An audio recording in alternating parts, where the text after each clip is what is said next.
Today ay meron tayong bagong item na nilalabas, itong gabay pampaswerte sa negosyo at hanap buhay. Sabayan lang ng pagsusumikap at tamang kaalaman sa ginagawa. Ito po ay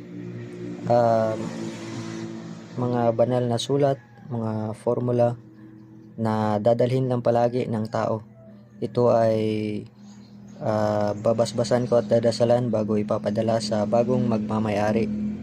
At ito ay pwede mo siyang gawin na panlagay sa wallet, pwede din na gawin mo siyang keychain o pwedeng kwintas. So halimbawa ito na pinapalaminate ko siya, so kailangan mo siya ipalaminate, babalutin mo siya ng red na tela at ipapalaminate. Pwede mo siyang i-fold ng mas maliit pa or yan na lang. So kagaya niyang ginagawa ko, so pag ipapalaminate mo siya, lagyan mo siya ng allowance